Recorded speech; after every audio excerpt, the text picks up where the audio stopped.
Now, after this first big week in Canberra, who better to take us through the day's news than Peter's Friday regular, radio broadcaster Luke Grant. Luke, welcome. Hello, Smithy. Good to see you, mate. Good to have you on the program. It's been a bit of a bash-up in Canberra this week with the government exposing the sins of the past, and none more so than today, with a pretty scathing Auditor-General's report into the former government's Building Better Regions Fund. Here was Minister Catherine King with Sky's Tom Connell this afternoon, accusing the Morrison government of favouring National Party seats in the bush. The audit report saying 65% of the infrastructure stream projects, the big projects, were not the ones assessed as the most meritorious by the department, and increasingly benefiting National Party seats is basically what happened. As Tom revealed, and we just played the earlier grab from that interview, Labor did the same thing when they were last in. It is just traditional political pork barrelling, and it's interesting to note that Labor wants to change it all. How? Well, that's a very good question, Chris. How will they change it? And look, I have to be fair. I've read the report today a couple of times, and I'm looking for the golden dunny. I'm looking for the project where, they went to a National Party mate and said, here's $10 million, knock yourself out. Now, the report was critical about the way that there was ministerial or panel intervention. And I heard Michael McNamara on Sky earlier today, and he made the point that, the people that are on the ground, the local members, people that they're connected to, that they have got a right to say, you know what, I know this looks like something it looks appropriate on paper, but I've actually been there, I've seen what's needed, and I reckon as a result we should give this the tick. I've got no problem. I can't see the golden dunny. I know that they can report better, and they probably have to do that. But Chris, we talk about pork barrelling. You kind of expect it, don't you? If you vote for a Labor government, or if you get one, you know that the Labor seats are probably going to be well treated, and the coalition seats not so. I couldn't agree more. There is an expectation of that. And when you consider the definition of these particular grants are at the discretion of the minister, whenever you've got a minister having that discretion, you've got to change the definition of what the grants are for and how they're administered if you're going to prevent a minister from making a decision subjectively. Well, exactly right. And if you want to look at pork barrelling, I think the way you started the show tonight was spot on. Here's $10 million from the CFMEU to the Labor Party, and one of the first things they do when they come in is to attempt to abolish the commission that's found, I think, 2,500 conventions. They've got $16 million worth of fines out of them, the ABCC, and I mean, goodness gracious me. I mean, it's there in black and white. Hang on a second. Union's got a problem. They gave us $10 million. Let's remove the problem. You want to talk about pork barrelling or federal ICAC? Hello? Yeah, so much for integrity. Now, in other news, which would surprise no one who's opened their energy bill in the last couple of months, the Australian Energy Market Operator has confirmed today that wholesale energy prices have tripled since June last year. Luke, how can you promise to reduce energy bills, as they did during the election campaign, and they're still doing this week in Parliament, while at the same time table a new climate change bill? Well, let's be honest, Chris, it's not going to happen. They said they reduced the bill by $275 sometime in the first term. That's not going to happen. They keep running this line, renewable, cheaper, more reliable energy. And if you repeat it enough, maybe some people have said, yeah, fair enough. But where's the actual action? Where's the stuff that will actually impact on the cost of energy now? At a minute to midnight, they agreed to a gas-fired power station in Kurri, this now government. Even though they said all along this is all going to be about renewables, unreliability is a problem. They should, sadly, I don't think they will, but they should just reassess where they're heading. And any Australian who thinks that by voting this government in, we're going to have less floods or a cooler summer or cheaper power simply because someone says cheaper, more reliable energy, renewables, you're kidding yourself. It's not going to happen. No. Here was Climate Change Minister Chris Bowen earlier in the week.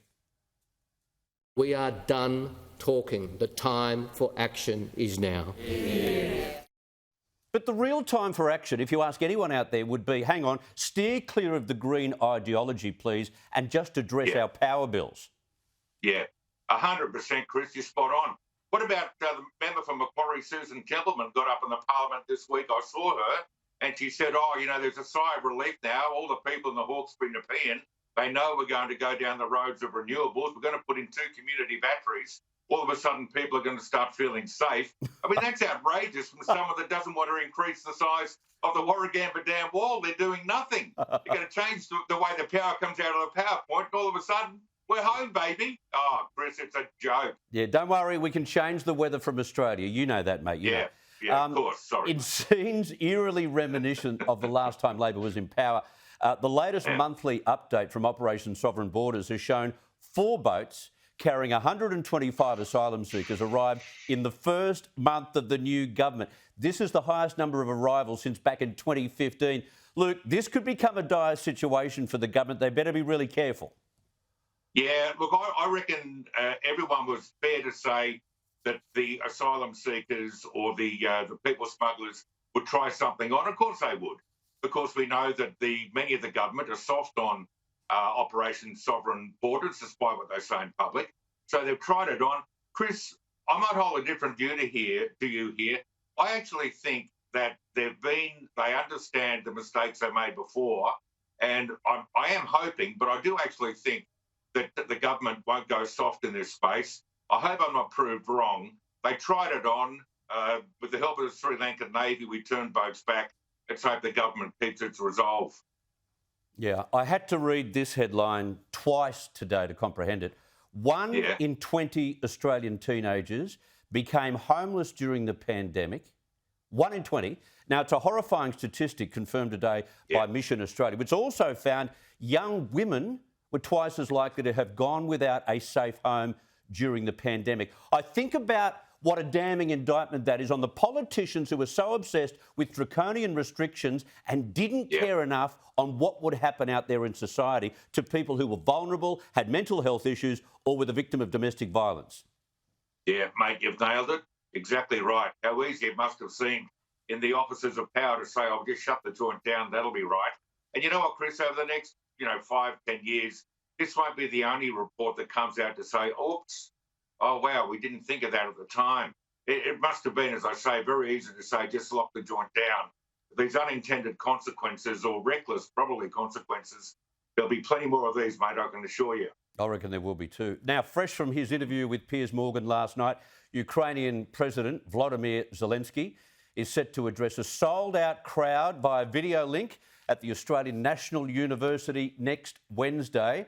Former Foreign Minister and now Chancellor of the University, Julie Bishop, will be the host of the Q&A between the President and the students. It would be one of the rare lectures, Luke, where you wouldn't find a lot of students finding excuses not to turn up. Yes, everyone will be there.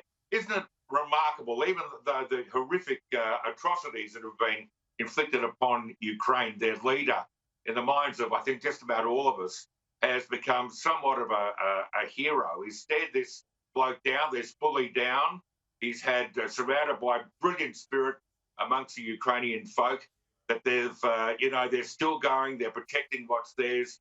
And I think every time the president opens his mouth, he's going to have a big audience. So I won't be missing it, I can assure you. Yeah, he's just got to keep alive, mate. He's just got to keep alive. And Zelensky had this to say when discussing President Biden with Piers last night. But President Biden hasn't been to Ukraine yet. Would you like him to come? Very much. I believe this would be a great signal, a big signal. Everyone sees Ukraine's attitude towards the US. This would be the highest support. It was a very good question, Luke, because Albanese's been there. A host of American actors have been there, several US politicians as well, even Boris Johnson on a third trip, apparently. He's planning one. Yes. But still no President Biden. Have you got any idea why? Yeah, I do. I've sorted this out for you, mate, because I want to give you the exclusive. I know for a fact that the White House is concerned that when he goes to read his speech to the assembled media and with the president alongside him, it'll go something like this. It is an honour to be in your presence. Please don't read this, Joe. Joe, please don't read this. If you hear a loud noise, for God's sake, duck and then run. Please don't read this, Joe. And I don't think with good reason they're saying, look, Joe, it'd be good to go there, but you know what, mate? Probably better to stay at home. Yes, might be a safer ground to speak at. I love it. Luke, Yeah, Grant, mate. thank you for your time, mate. Have a Good great on you. weekend. You too, buddy. Good to see you, mate. Okay, fantastic.